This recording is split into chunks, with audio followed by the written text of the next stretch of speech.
நடு ரோட்டில் பள்ளி மாணவி மீது தாக்குதல் நடத்தப்பட்டிருக்கிறது.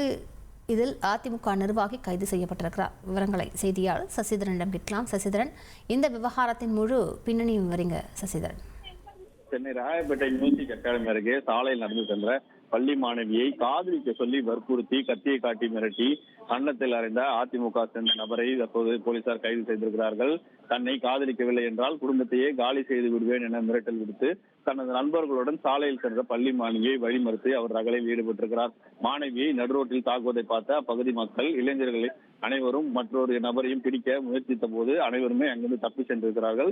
போலீசாரிடம் உடனடியாக புகார் தெரிவிக்கப்பட்டு சம்பவ இடத்திற்கு வந்த ராயப்பேட்டை போலீசார் அந்த பகுதியில் உள்ள சிசிடிவி கேமரா காட்சிகளை ஆய்வு மேற்கொண்ட போது ராயப்பேட்டை பகுதியை சேர்ந்த அதிமுக பிரமுகரான சூர்யா மற்றும் அவரது கூட்டாளிகள் என தெரிய வந்தது.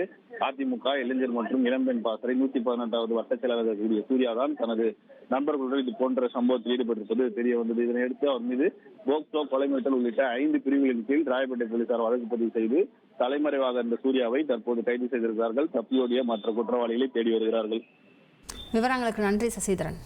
உங்கள் தந்திவன் தொலைக்காட்சியில் ஆத்மான் செவ்வாய்தோறும் இரவு 8 மணிக்கு காணத் தவறாதீர்கள்.